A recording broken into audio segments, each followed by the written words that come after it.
보시면 주보 안쪽에 본문 말씀이 있습니다.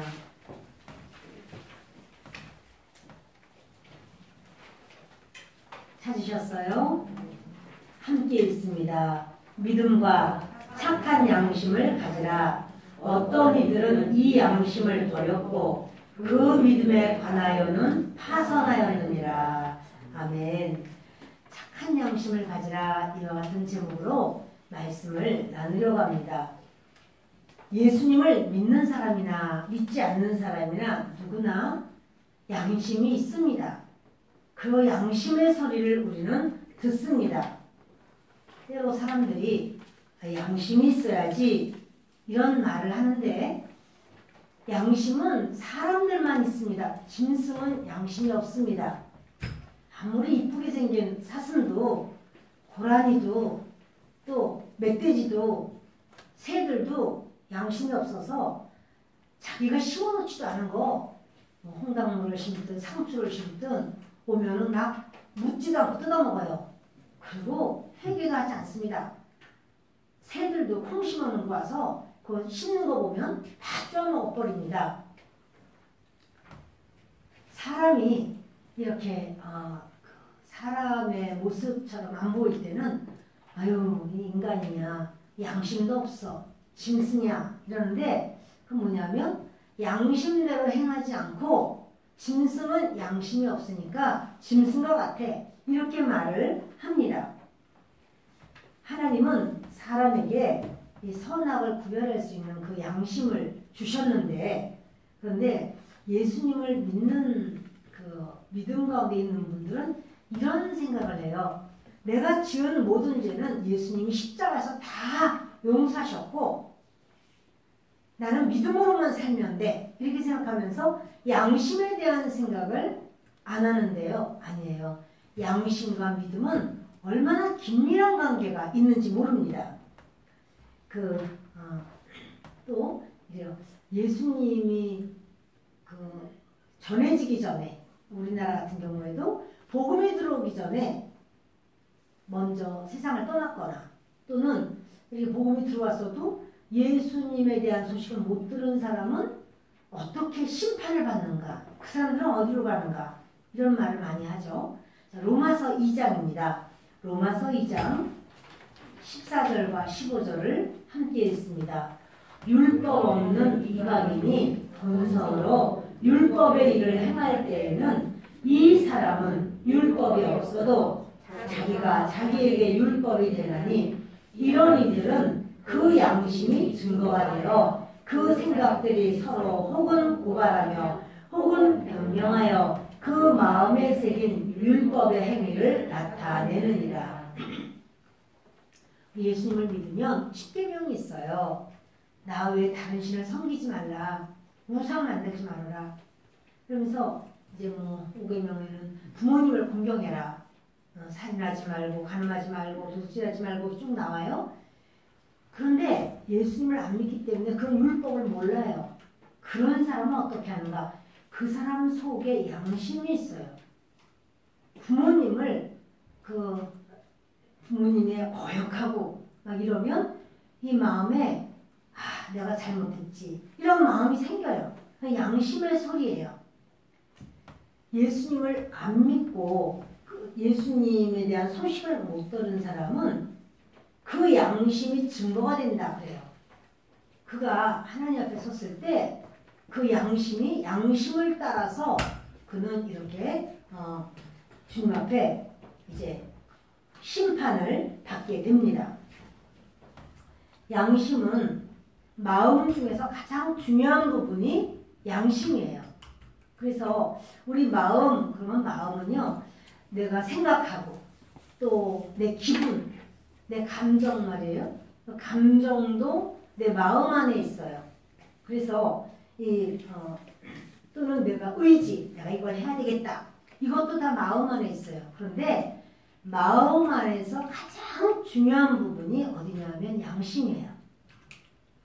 마음 안에서 어떤 내가 이렇게 내 양심에 어긋나는 일을 했을 때 우리가 몹시 고통스럽고 또 찔리고 그렇습니다. 양심이 뭔가? 양심은 모든 사람이 똑같이 가지고 있는 공통된 지각이에요. 도덕적인 지각이에요. 그래서 이 양심으로 선과 악을 구분합니다. 누구에게나 양심이 있습니다. 가인이 아벨을 죽인 다음에 하나님이 가인을 찾습니다. 보세요. 우리 창세기 4장 8절과 9절을 읽겠습니다. 가인이 그의 아우 아벨에게 말하고 그들이 들에 있을 때에 가인이 그의 아우 아벨을 쳐 죽이니라. 여호와께서 가인에게 이르시되 내 아우 아벨이 어디 있느냐? 그가 이르되 내가 알지 못하나이다. 내가 내 아우를 지키는 자니까. 가인이 자기 동생을 쳐서 죽였어요. 하나님이 말씀하시는 거예요. 가인아, 내 아우 아벨 어딨니? 그랬더니 이렇게 말해요. 몰라요. 내가 내 아우를 지키는 자예요. 내 동생 지키는 자예요. 이렇게 말을 해요. 뭐냐면 죄를 지으면 양심이 더러워져요. 하나님 앞에조차도 이렇게 그가 정말 거짓말을 하고 또 하나님 앞에 이렇게 내가 내 아우 지키는 자냐고 반박을 합니다. 여러분, 하나님은요 우리에게 우리 양심에 대해서 성경에 많이 나와 있어요. 근데 그 주님이 가장 원하시는 양심의 모습은 어떠한 양심이냐면 깨끗한 양심이에요. 우리 한번 마태복음 5장 8절을 보십니다. 마태복음 5장 8절을 읽습니다. 마음이 청결한 자는 복이 있나니 그들이 하나님을 볼 것이며. 지금 마음이 청결한 자라고 하는 것은요, 마음 안에 양심, 그 양심이 깨끗한 청결한 사람은 복이 있다. 이 마음이 양심이 청결한 사람은요 하나님을 볼 것인데, 양심이 청결한 것이 양심, 우리가 하나님을 섬기는 자들, 우리 모든 인간이 가져야 할 최고봉의 그 부분이 바로 깨끗한 양심, 청결한 양심이에요. 그것을 주님이 원하시는 겁니다. 그래서 바로 그 밑에 보십시다. 디모데전서 3장 9절입니다. 깨끗한 양심에 믿음의 비밀을 가진 자라야 할지니. 깨끗한 양심을 가진 사람이 믿음의 비밀이 있어요. 믿음의 비밀은 뭐니? 비밀은요, 다른 사람은 모르는 거죠. 나 혼자 알고 있는 거 비밀이에요. 나와 상대방이 알고 있는 거 비밀이에요. 그런데 나와 하나님만 알고 있는 거, 내가 행하는 모든 걸 하나님이 보시니까 알아요. 근데 그걸 내가 막 자랑을 안 해. 나 이렇게 했어, 저렇게 했어, 그 일도 내가 한 거야. 이건 자랑을 안 해. 하나님만 아시고 나만 알아. 안맞다 자랑을 안 해요? 이게 비밀이에요. 근데 주님은 깨끗한 양심이 있는 자는 믿음의 비밀이 있대. 여러분, 믿음의 비밀이 많은 게 좋은 거예요. 하나님 앞에 인정받는, 참 모든 사람한테 박수 받을 만한 일인데 그걸 비밀로 해. 그걸 말하지 않고 이렇게 나타내지 않고 생색내지 않고 공지하지 않아요. 그래서 자기 속에만 그 마음을 가지고 있어. 근데 하나님은 아시죠? 그걸 주님이 너는 나와 함께 비밀을 가졌다 이렇게 얘기하시는 거예요. 이 믿음의 비밀이 있는 그것이 바로 상급이 돼요. 하나님 나라에. 믿음의 비밀을 다 까발겨가지고 그냥 요만큼 하면 이만큼 했다고 그러고 막 다 얘기해버리면 상이 없어요. 자기는 많이 한 것 같은데 하나님 나라에 가면 상이 없어요. 근데 누가 그 믿음의 비밀을 가져서 주님으로부터 인정받나? 양심이 깨끗한 자가 그렇다는 거죠. 그 주님이 양심이 깨끗한 양심. 지금 이 말씀은 뭐냐면 집사들이 가져야 될 내용이에요. 집사들아, 너희는 뭐 이게 쭉 많죠. 깨끗한 양심에 믿음의 비밀이 있어야 돼. 이렇게 말씀하시는 거예요. 고린도후서 1장 3절을 함께 읽습니다. 내가 밤낮 간구하는 가운데 쉬지 않고 너를 생각하여 청결한 양심으로 조상적부터 섬겨오는 하나님께 감사하고. 지금 바울은요 디모데에게 그래요. 청결한 양심으로 하나님께 감사한다 그래요. 하나님께 진정으로 감사하는 자는 청결한 양심일 때 감사할 수 있어요. 양심이 더러워지면은요 감사하네요. 내가 도대체 하나님 믿고 잘된 게 뭐가 있어? 나 저 사람은 저렇게 별로 하나님 앞에 별로 하는 것도 없는데 왜 저렇게 모든 일이 잘 돼? 이런 식이에요. 그럼 뭐냐면 양심이 깨끗하면 모든 게 감사한 마음을 갖게 돼요. 양심이 더럽혀지면 감사하게 보이는 게 없어요. 성경은 자세히 보면 양심이라는 말이 참 많이 나옵니다. 마음이 양심이 깨끗한 만큼 하나님의 음성을 들을 수가 있습니다. 양심이 깨끗하지 않기 때문에 하나님의 선명한 음성이 들리지 않습니다. 양심이 깨끗하면 하나님과 교제가 친한 교제가 깊은 교제를 하게 됩니다. 양심이 어떠하냐에 따라서 하나님의 통치를 더 많이 받을 수도 있고 하나님께서 말씀하시는 것에 이제 양심이 더러워지면 하나님의 도우심, 하나님의 지배하심에 제약을 받아요. 그 사람의 양심에 따라 그렇습니다. 바울은 하나님을 어떻게 섬겼을까? 사도행전 23장 1절을 읽겠습니다. 같이 읽습니다. 이것으로 말미암아 나도 하나님과 사람에 대하여 항상 양심에 거리낌이 없기를 힘쓰나이다. 하나님에게도 양심에 거리낌이 없고 사람에게 대하여도 양심에 거리낌이 없기를 힘쓴다는 거예요. 바울이 하나님을 섬길 때 믿음으로 살겠지, 성령 충만하게 살겠지 이렇게 생각하지만 양심과 믿음은 같이 가요. 양심은 성령 안에 있어요. 성령은 양심 안에 있고 그래서 그 양심과 하나님을 믿는 믿음이 별개로 떨어지지를 않아요. 그래서 내가 이제 예수 믿으니까 나 믿음으로만 살아야지.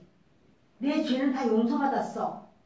그게 아니고 내 죄라고 하는 것은요 원죄와 자범죄가 있죠. 원죄는 내가 예수님 믿을 때 다 없어져요. 자범죄, 내가 지은 자범죄는 회개해야지만 없어져요. 그런데 그 자범죄를 우리가 좀 잘 몰라요. 그러니까 양심이 우리를 막 찔러요. 양심이 힘들어져요. 그러니까 양심이 깨끗한 양심은요 굉장히 민감해요. 깨끗한 흰 옷에 뭐가 튀면 그게 확 보이죠. 이게 까만 옷에는 튀어봤자 보이지가 않아요. 먹물 튀어봤자 보이지 않아요. 그것처럼 양심이 깨끗한 사람은 조그마한 일만 있어도 그게 예민하게 느껴지고 민감해서 그걸 깨닫는단 말이에요. 바울은 말하기를 나는 양심을 따라서 하나님을 섬긴다고 말을 하는 거예요. 하나님에게도 거리낌이 없고 사람에게도 거리낌이 없이 양심에 거리낌이 없기를 나는 힘쓴다. 그게 바로 바울의 믿음이에요. 그러니까 여러분 이런 말 있잖아요. 우리가 때린 사람은 다리를 오그리고 자고 맞은 사람은 다리를 피고 난다는 거예요. 때린 사람은 내가 이겼어. 그래서 참 겉으로 보면은 내가 참 더 위야. 내가 힘이 세. 이렇게 할 수 있지만 양심이 불편해. 양심에 가책이 있어. 그 사람이 그렇게까지 내가 그렇게까지 안 해도 되는데 라고 하는 그게 있어요. 그러니까 잠을 잘 때 보면은 다 오그리는 거예요. 불편해. 그런데 맞은 사람은 맞아서 멍도 들고 억울하기도 하고 그래도 내 양심으로는 거리끼는 게 없으니까 편안해요. 두 다리 쭉 뻗고 자는 거예요. 이렇게 양심이라고 하는 것과 우리의 삶이 또 예수 믿는 것과 별거가 아니라는 사실이에요. 우리 양심에 거치는 것이 있다면 그것을 회개해야 되는 거예요. 그 회개가 하나님이 원하시는 것이고 회개 없이 천국이 없어요. 회개가 반드시 우리 주님께서 원하시고 요구하시는 바입니다. 양심은요, 약해질 수가 있어요. 양심이 약해진다는 것은 뭐냐면 자꾸 그런 갈등을 많이 하죠. 이거 나쁜 일인데 이걸 하면 안 될까? 한 번만 할까? 이러면서 자꾸 이렇게 마음이 양심이 약해질 수 있고 양심은 더러워질 수 있습니다. 양심은 타락할 수도 있습니다. 양심은 상처를 입어요.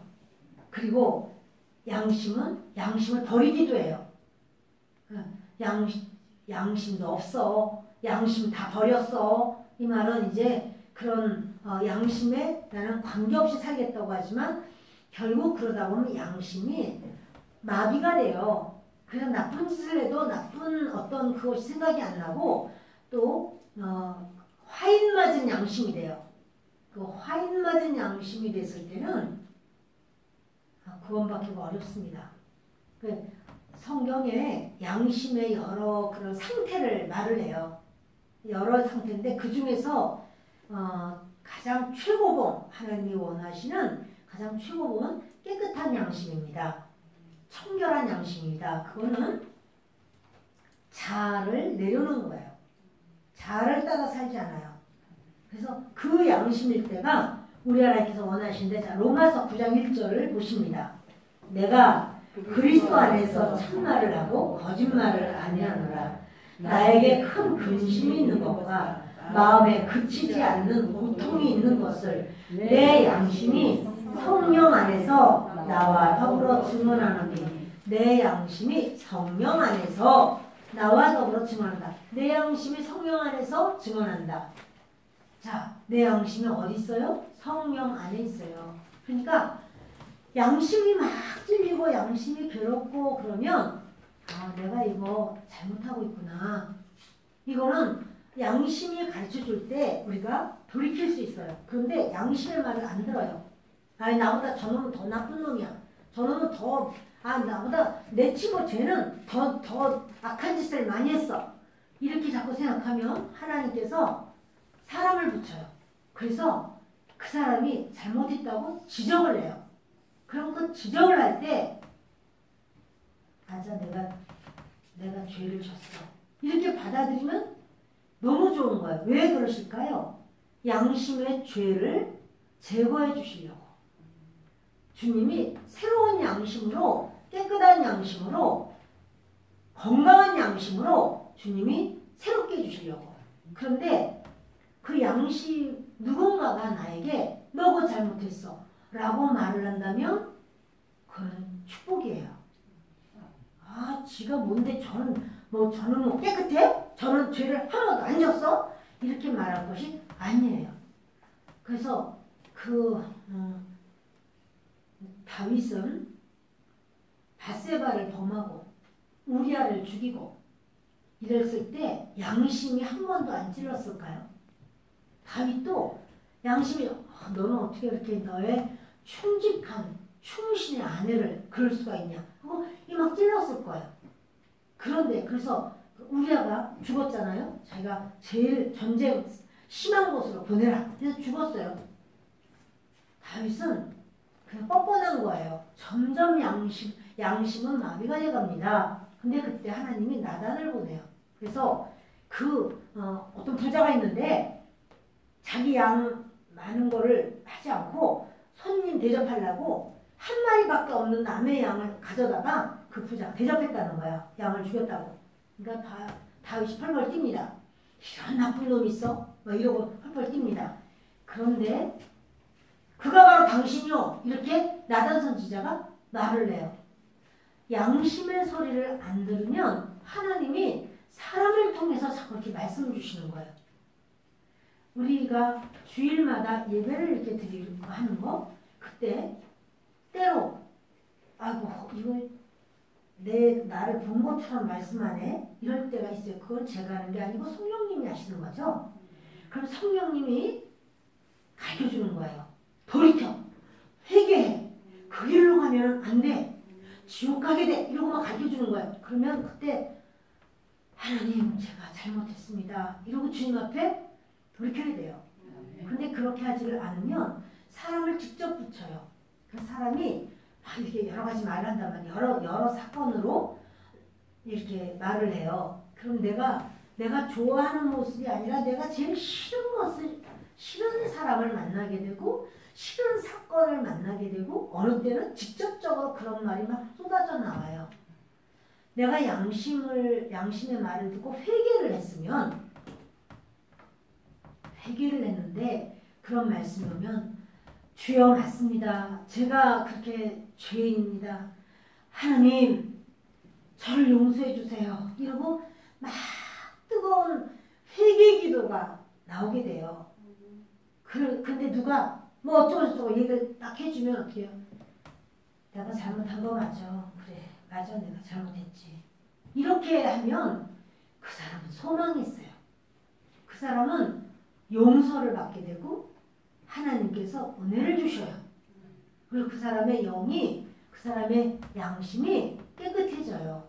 그런데 자기가 이런 어떤 누가 무슨 말 할 때 나 그 인간 꼴보기 싫어가지고 이사를 가든지 어떻게 하든지 해. 네.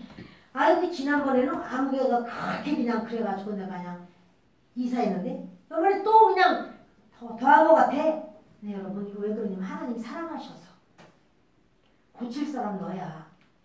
하나님 잘못하셨는데요.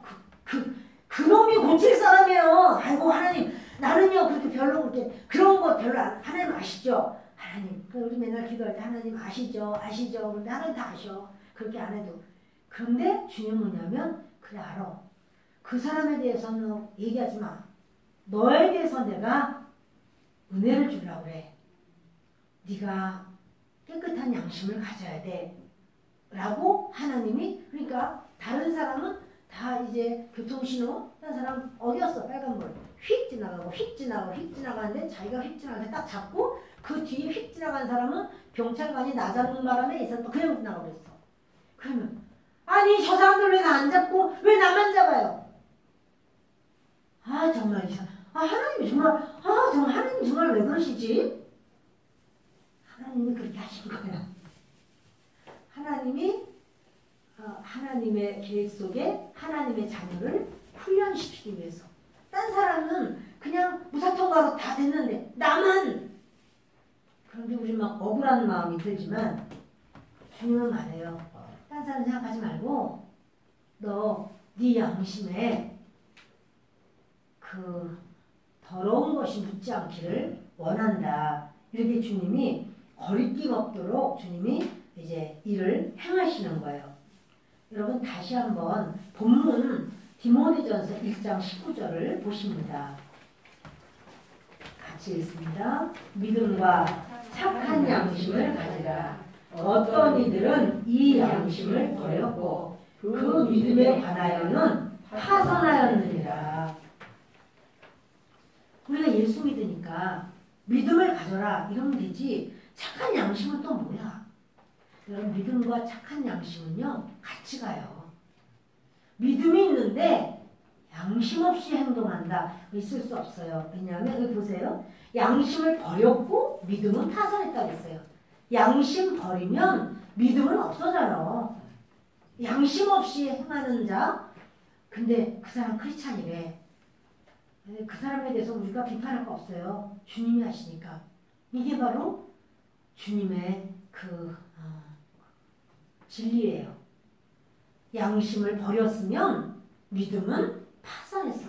파선된 배를 누가 탑니까? 파선된 배를 어떻게 탈 수 있습니까?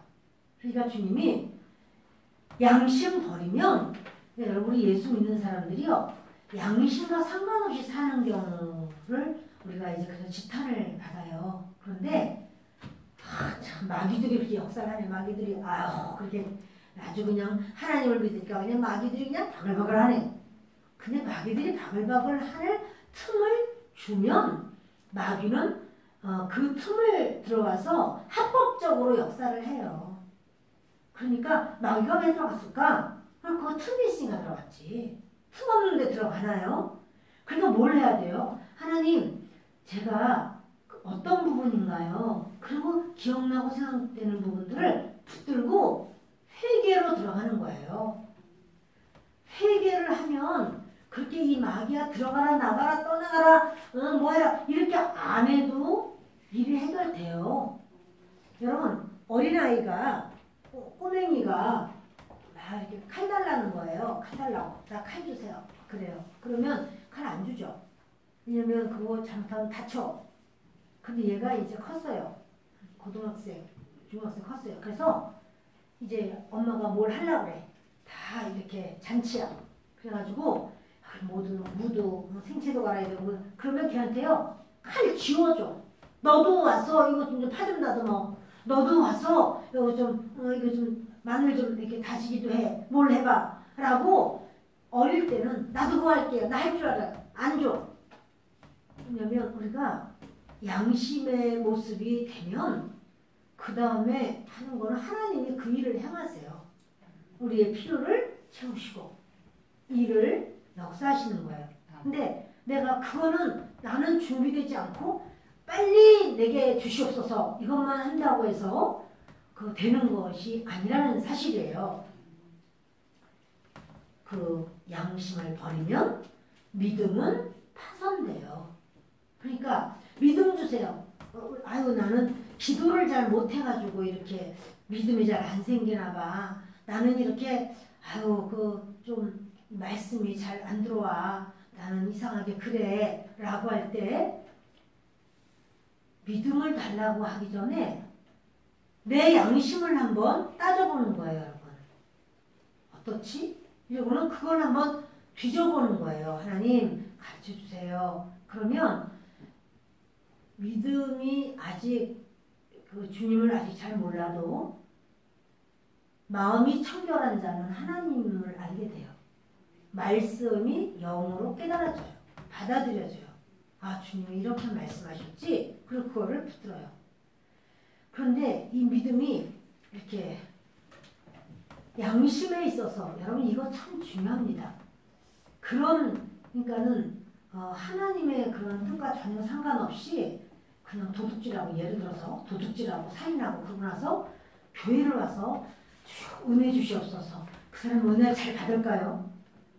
당연히 어떻게 은혜를 받겠어요. 살인하고 도둑질하고 그냥 할 짓 안 할 짓 다 하고 그러고서는 여기 오면 이제 그 마음에 그렇게 나는 내가 집사인데 빨리 가서 예배 드려야지. 그러고 왔다고 쳐요. 어떻게 은혜가 되겠어요.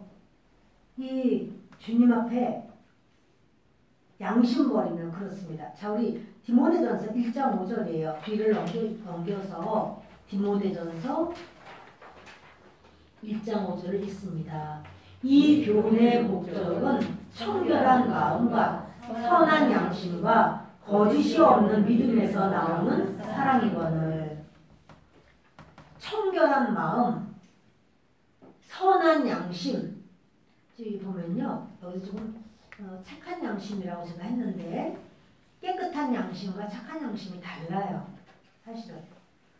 깨끗한 단어 자체도 다르게 돼 있어요. 우리가 깨끗하다라는 것과 선하다는 건 다르잖아요. 최고봉은 깨끗한이에요. 선한 양심은 뭐냐면 다른 사람에게 피해를 주지 않고 다른 사람을 해롭게 하지 않고 다른 사람을 도와주려고 하는 선한 양심이에요. 깨끗한 양심을 가진 사람은 선한 양심이에요. 그 선한 양심은 무조건 깨끗한 양심이냐고 좀 달라고. 깨끗한 양심이 가장 최고봉이에요. 그러나 깨끗한 양심을 가졌으면 선한 양심도 가지고 있어요. 좀 더 나은 본문을 하려고 많이 찾았어요. 근데 합당하지 않아서 그냥 이 본문을 했는데 청결한 마음과 선한 양심과 거짓이 없는 믿음. 그러니까 이게요 전부 다 같은 레벨이야. 그 같은 레벨이라 거짓이 없는 믿음은 선한 양심, 청결한 양심, 청결한 마음일 때 거짓 없는 믿음이 있어요. 근데 그 양심이 더러워지고 파산되고 버리고 완전히 양심 마비가 되고 그럼 거기서 진실한 믿음은 안 생겨요. 우리가 믿음, 저 사람 참 믿음도 좋아. 아유 그냥 교회도 잘 다녀.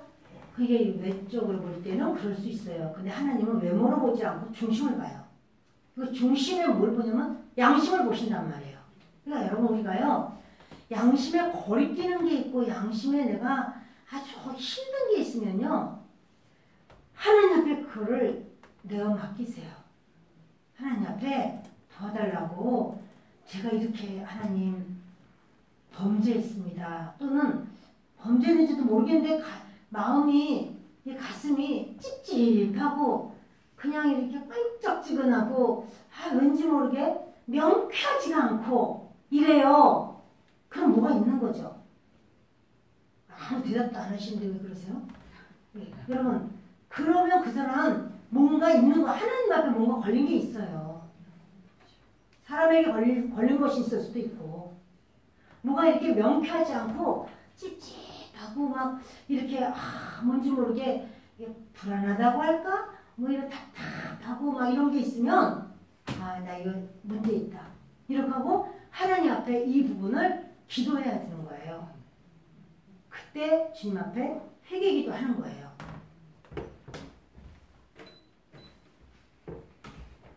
주님 앞에 그 회개기도를 할 때 주님은 그를 붙드신단 말이에요. 보실래요? 디모데전서 3장 9절을 읽읍시다. 깨끗한 양심에 믿음의 비밀을 가진 자라야 할지니. 아멘. 깨끗한 양심의 믿음의 비밀. 이 주님이 다 이제 같은 말씀을 하고 계십니다.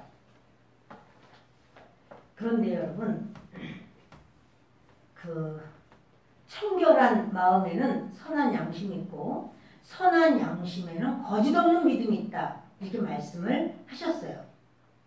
그런데 이 선한 양심이라는 거는 육체적으로나 도덕적으로나 선하다는 거예요. 남에게 육적으로나 도덕적으로나 악을 행하지 않는 그런 마음의 상태예요. 정결한 양심입니다. 이 정결한 양심은 100% 내 자아가 하나님께 붙잡힌 거예요. 다시 말하면 정결한, 청결한, 깨끗한 마찬가지예요. 자, 그런데요. 상한 양심이 있어요. 양심도 상한 양심이 있어요. 요한복음 8장 4절과 5절을 읽겠습니다. 예수께 말하되 선생이여 이 여자가 가늠하다가 현장에서 잡혔나이다. 모세는 율법에 이러한 여자를 돌로 치라 명하였거니와 선생은 어떻게 말하겠나이까. 어떤 여자가 가늠하는 현장에서 잡혀가지고 왔어요. 그런데 말하는 거예요. 모세는 말하기를 이런 여자 돌로 쳐서 죽이라고 했는데 어떻게 하겠습니까? 예수님께 이런 말을 해요. 예수님이 바닥에다 글을 이렇게 쓰셨죠. 글을 쓰시는데 뭐라고 썼는지는 몰라요. 아무도. 근데 십계명일 거야. 이런 분도 계세요. 그래서 예를 들어서 도둑질하지 말라 이렇게 써놓으면은 그거를 도둑질한 사람이 보면 찔려가지고 또는 거기 뭐 살인하지 말라. 근데 내가 살인했어. 왜 찔려서? 이런 사람도 있었겠지만 많은 사람이 돌을 들고 다 있다가 아무튼 간에 그 주님이 쓰신 글 보고 양심의 가책을 받았다고 나와요. 양심의 가책을 받아서 돌을 내려놓고 다 물러갔다고 그랬어요. 다 떠나갔어요. 그런데 이 여자에게 예수님이 물으시죠. 여자야, 너를 치는 자들이 있느냐? 그 여자가 그때서도 보면서 없나이다. 그랬더니 예수님이 나도 너를 정죄하지 않겠다. 그래요. 가서 다시는 죄를 범하지 말라고 나도 너를 죄인이라고 말하지 않겠다. 이렇게 말해요. 이 여자의 마음이 어떤 마음이었을까요? 끌려왔어요. 이제 죽은 목숨이에요. 돌로 쳐서 죽이는 거는 너무 잘 알아요. 그 여자도 법을. 그런데 만약에 그 여자가 거기 끌려와가지고 아 정말 재수없다. 하필이면 걸릴 게 뭐야? 그리고 아니 가늠을 하면 혼자예요? 둘이에요? 당연히 둘이야지. 남자 여자 같이 있을 거냐. 그런데 남자는 안 끌어오고 자기만 끌려왔어. 이건 좀 평등하지가 않죠. 여자만 데리고 왔잖아. 남자는 안 데리고 오고. 그럼 만약에 이 여자가 그놈도 데리고 와야지 왜 나만 데리고 오고. 그래? 이거는 말도 안 돼. 예를 들어서 이런 마음으로 가득되어 있다면 주님이 나도 너를 죄 있다고 하지 않겠다. 이 말씀을 하셨을까 싶어요. 그게 아니라 이 여자는 이미 끌려왔을 때 얼마나 수치스럽고 이걸 떠나서 하나님 앞에 이 이스라엘 사람들은 다 하나님 있거든요. 하나님 앞에 통에 자복하고 내가 죄인이로소이다. 내가 죄인이로소이다.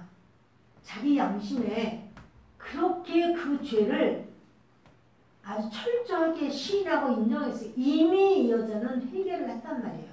그러니까 주님이 나는 너를 죄인이라고 하지 않는다. 이렇게 말씀을 하시는 거죠. 근데 그 사람들, 돌 들고 있던 사람들, 이 사람들은 다른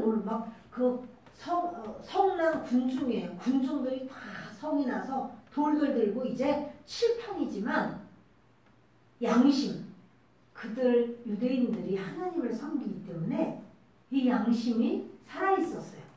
그러니까 예수님이 그걸 쓰실 때 자기가 돌을 치면 그 다음에 그 돌이 자기를 또 친다는 것도 알지만 그 누가 말한 게 아니라 자기들의 양심의 소리가 자기를 가책을 받게 하면서 그래서 그거를 놓고 가버리는 거예요.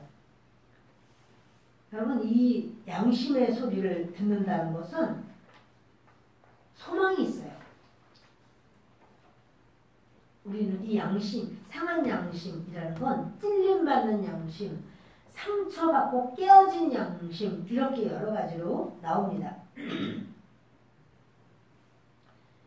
시편 51편 17절을 같이 읽겠습니다.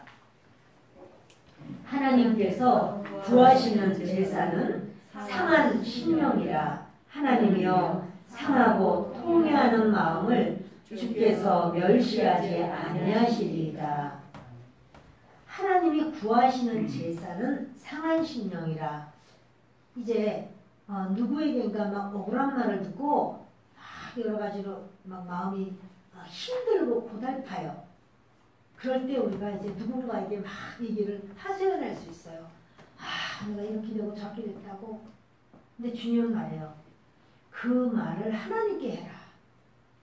네가 그렇게 힘들고 그것을 그 상한 마음을 상한 심령을 하나님께 고백해라.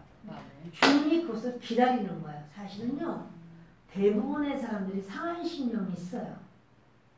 사람마다 다 그 모습은 달라도 다 상한 심령이 있어요. 그러면 그 상한 심령을 주님은 말씀하시는 거예요. 그 상하고 통회하는 마음, 그 마음을 주님이 멸시하지 않아요. 내가 이렇게 잘못했어. 내가 이렇게 부족해. 내가 이렇게 실수하고 내가 정말 돌이킬 수 없이 이런 일을 저질렀어.